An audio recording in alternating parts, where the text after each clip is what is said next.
Okie doke, we're back on this again. So what we're going to do right now is we're going to give her some elk teeth across here.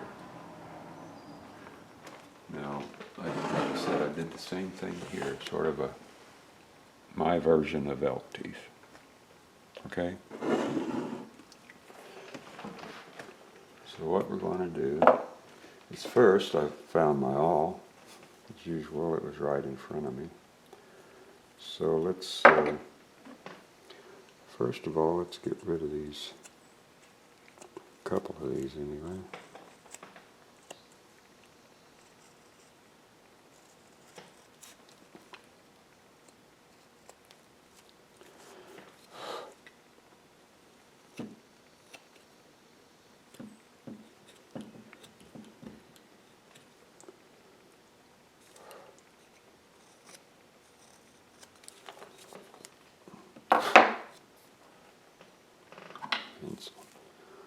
Just want to make sure we get them in the right positions.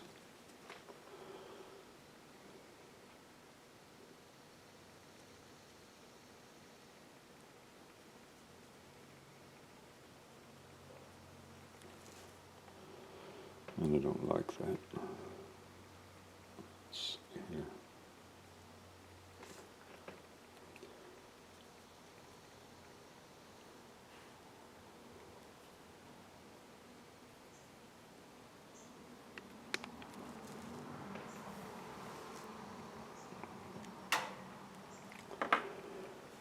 Don't like that.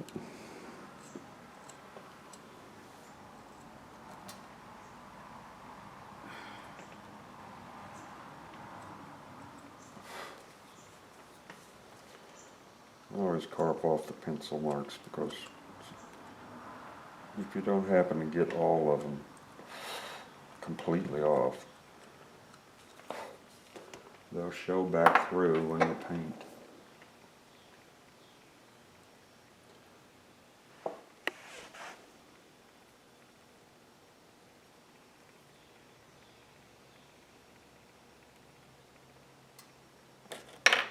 Okay. Now with my awl, I'm just going to punch a little hole in each one here.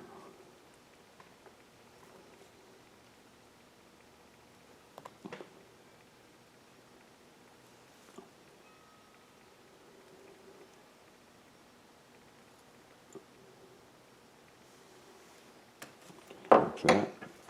Now on my Dremel here, I have just a simple spindle bit. I guess you can see that. Kind of burnt, as you'll see why it's burnt here in a minute. It's 1/8 inch. The shaft is 1/8 inch, which is exactly the size of the dowel I'm going to be using for the teeth, okay?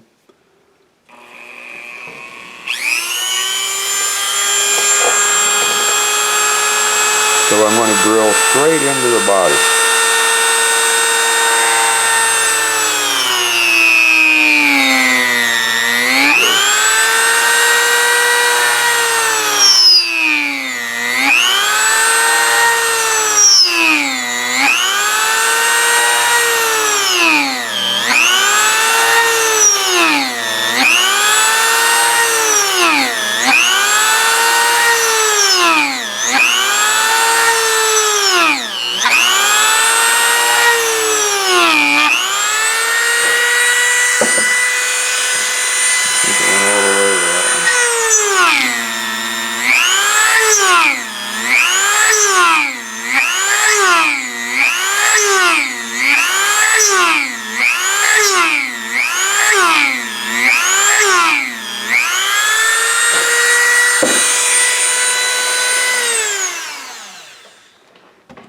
Now, why did I use a Dremel?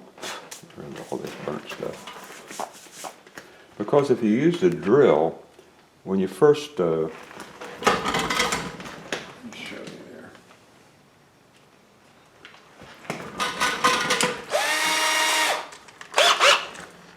Here's a 1/8 inch drill. When you first drill into something with a drill,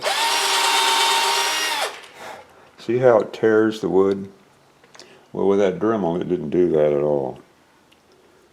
Because, well, you're grinding, I guess, instead of drilling. But anyway, if you'd used a drill, you would end up having to carve that stuff off of there.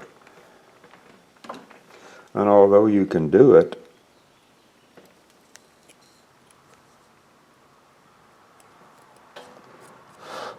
it's just not going to be a clean hole.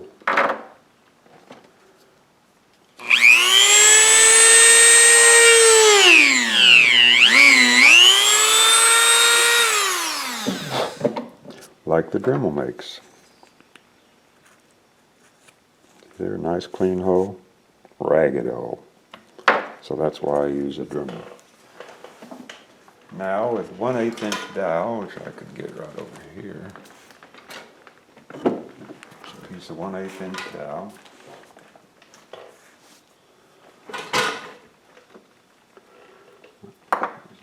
Before I cut my fingers off. Just cut me a little short piece of dowel. Like that.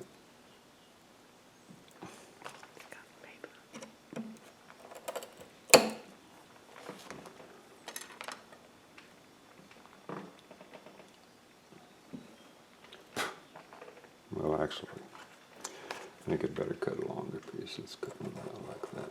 See if that'll go in there.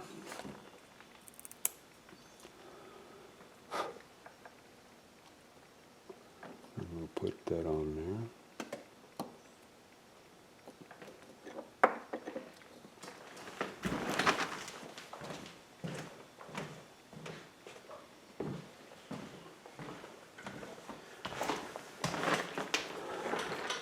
A little tack hammer.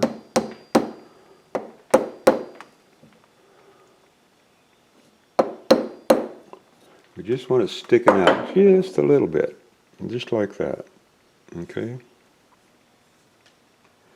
Now comes the problem of how do we make them stay in there? Well, that's a problem. If you make them stay, if you super glue them,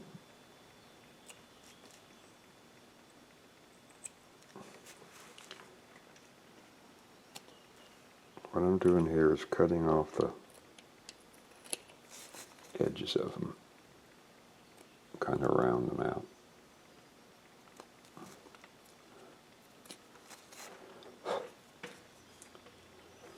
Looks pretty nice. I think if I wet this, I know once well,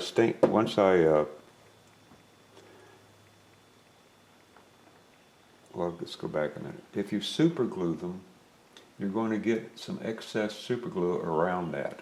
And what that super glue will do, it will seal that wood as it glues the thing in there.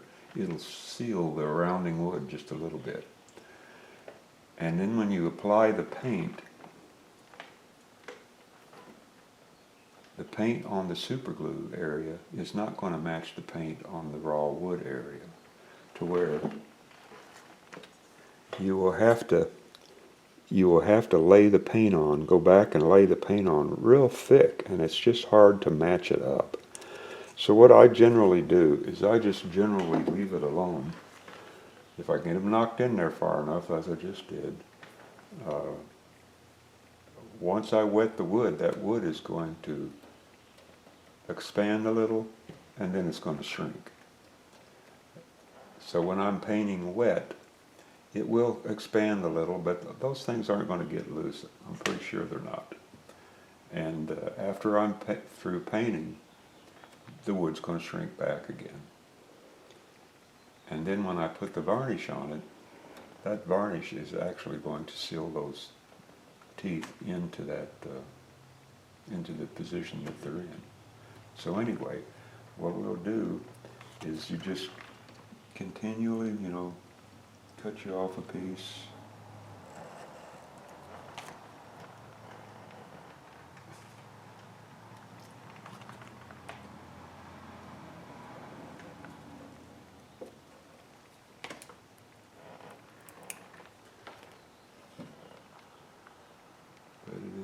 position. Take your hammer and just tap it in there.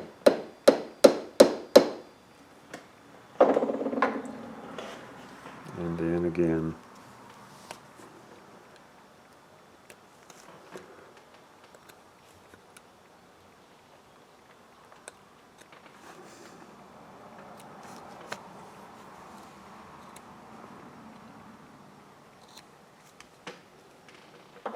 You want them to stick out just about the same, just about like they are, just like that, and just continually go across there.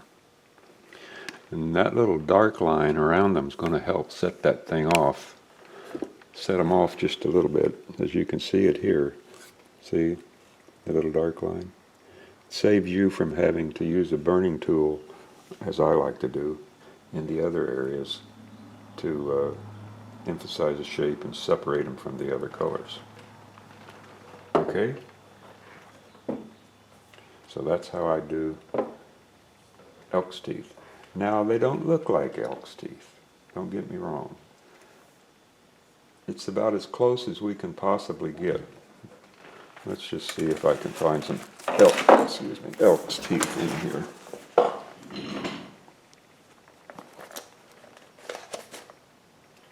Female figures, where are you? I had it open.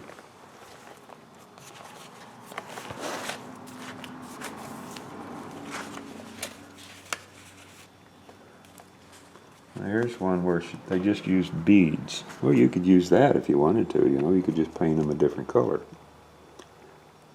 On a colored background, I like to paint them white, because the white really pops out, as you can see on that other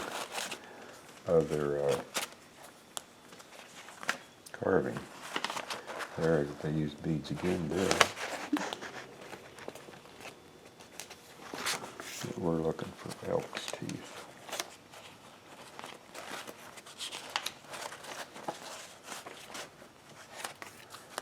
There we go. There's some. There's one on one of David Lemon's piece. See there? They're kind of a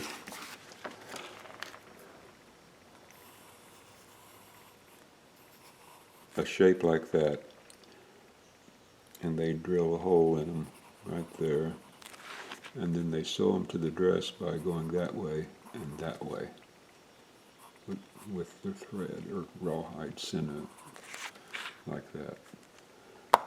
And do you know how many elk's teeth? How many elk's teeth they use? Look it up. I think it's 2, but I just want to make sure.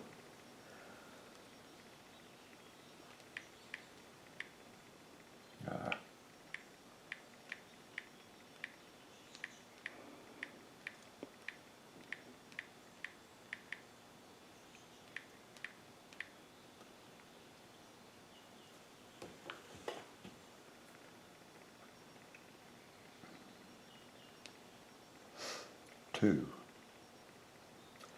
So, you see these women with these elk's teeth dresses. Now look at that one. Now how many elk had to die to make the teeth for her dress? See, here's a good picture of how they sew them on. See? It's amazing. It really is. It's literally amazing. There's another one. That's the painting, but it shows again how they are. Like I say, there's just so many fantastic, interesting things about Indian clothing, Native American clothing. It just fascinates me, and it gives me an opportunity to, approximate it and make neat things for my carvings. So, we got that taken care of. Let's set this up. And let's work on our head just a little bit.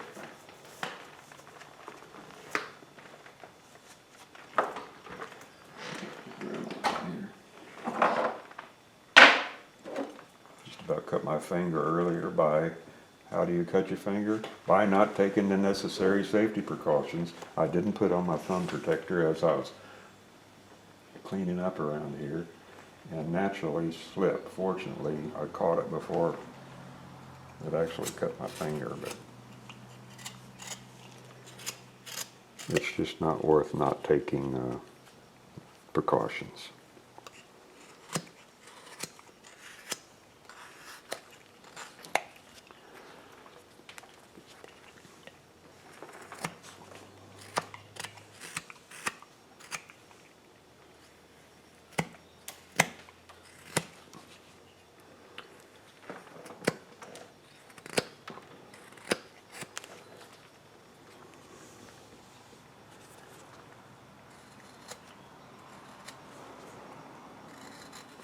And another thing, I always tell people, brace your carving right up against your chest, your hand. That's where you want that thing solid. So you can, you know, it's just locked permanently to keep you from slipping. Don't get it out here in front of you and do like this. You know, if you want to carve on it, brace it on yourself. You'll find it's a lot easier to carve that way. Okay, so we've got our head pretty well roughed out. I'm going to take a little more wood off around the neck here.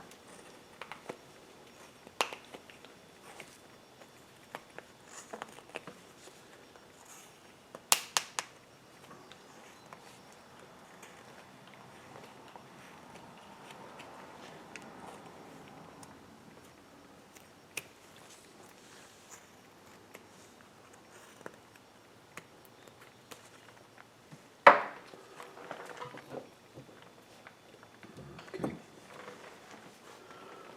All right, now we're going to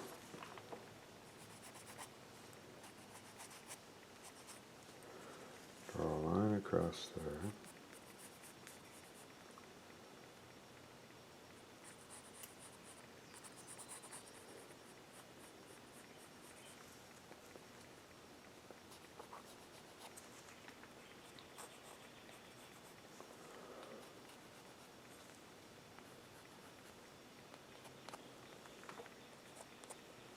Okay.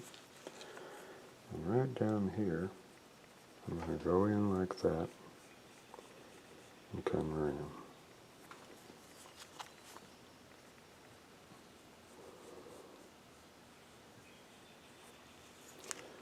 And what that does, that gives me an ear right there to put an earring in it. All right. So let's just take my knife here. We'll start up here. Cut down, around, down, and then come up. Let's see where my knife blade ended, right there, right there.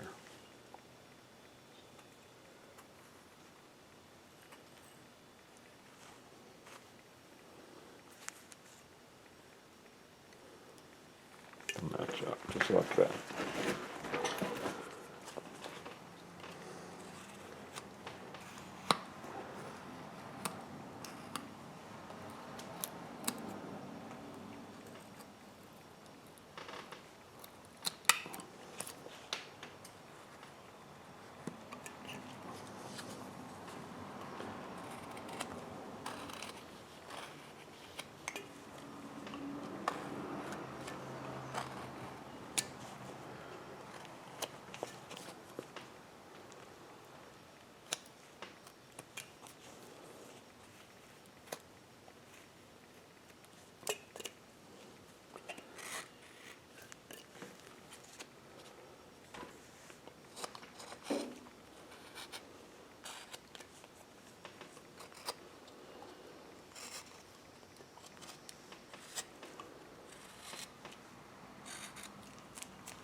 Here's another area you want to pay close attention to, is right back here. A lot of carvers, they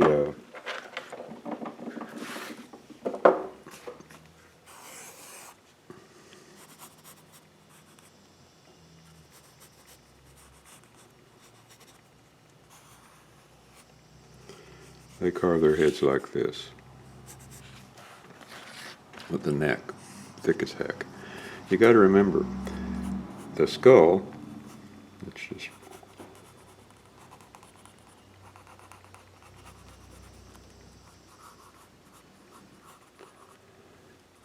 is shaped like that. Okay? The neck comes down like that. So make sure when you do your carvings, you get the neck to go straight up, because it's going to be, the junction of the neck to the skull is going to usually be hidden by the hair. Is that, especially in the case of an Indian or Native American who has a lot of hair back here. Okay? Just a way to work anatomy into your carving, which to me is important. Although I do caricatures, supposedly, that I like to use anatomy just to make them look better.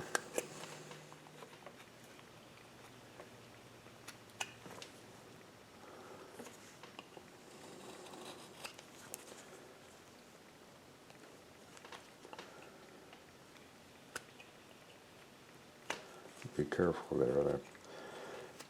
We got that grain problem on this side.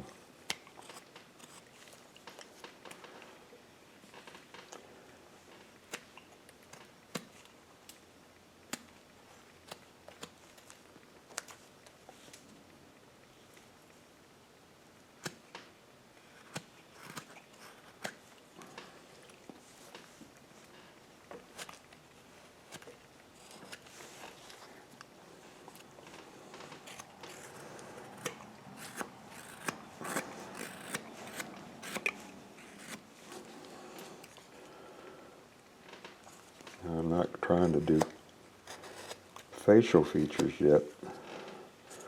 I'm just trying to prepare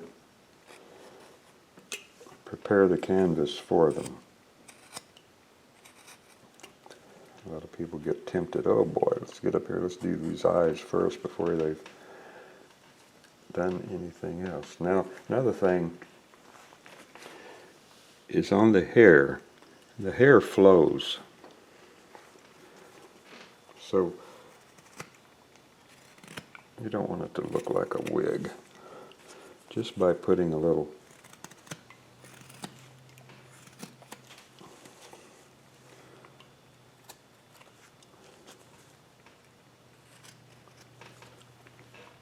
see there how much that looks better that looks than just hanging straight on the head.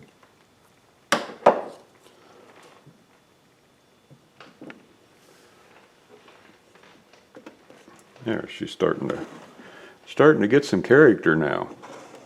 It's looking good. And I think in the next video we can either do, flesh out that head a little bit.